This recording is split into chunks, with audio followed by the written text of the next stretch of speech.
What's up everybody, I'm Alex Kemp and welcome to SHAPESHIFT Studio B for today's quick tip. We're going to be going over how to use the seamless backgrounds on the rollers. Okay, to use the backdrops, we're simply going to use the pulley system. So using two hands, we'll just slowly unroll the backdrop. When it gets within reach, you're going to remove both clips, just like this.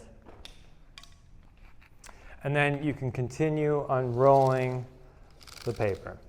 When it gets to the ground like this, you can either keep unrolling it little by little until it starts to fold over, and then you're just going to pull it out. So if you're by yourself, it'll take a couple trips, just like this, and we'll pull it out to the 8-foot line that we have marked on the ground. I always like to replace the clips to keep the corners down once it's on the ground. Now, if your model's not going to be standing on it and you're not going to be showing any feet, I recommend just taking the paper and letting it naturally roll back on itself, just like that. So we have a nice clean background without having to worry about stepping on the paper and damaging it. Once you're done with the paper, we're going to remove the clips again if you put them back on to hold it down, and we're going to slowly roll it back up.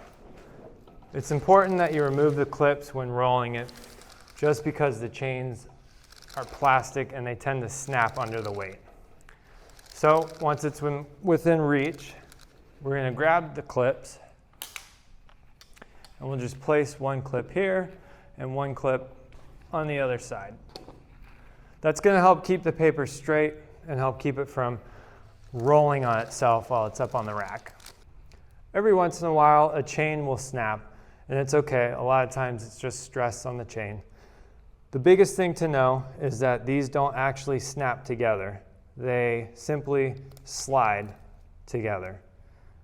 So if your chain does break, just take a breath, come back over. If there's a damaged link, you can remove it. Otherwise, you can kind of finesse it back together and slide it just like that. Now make sure you don't accidentally put a twist in the chain because then it won't roll.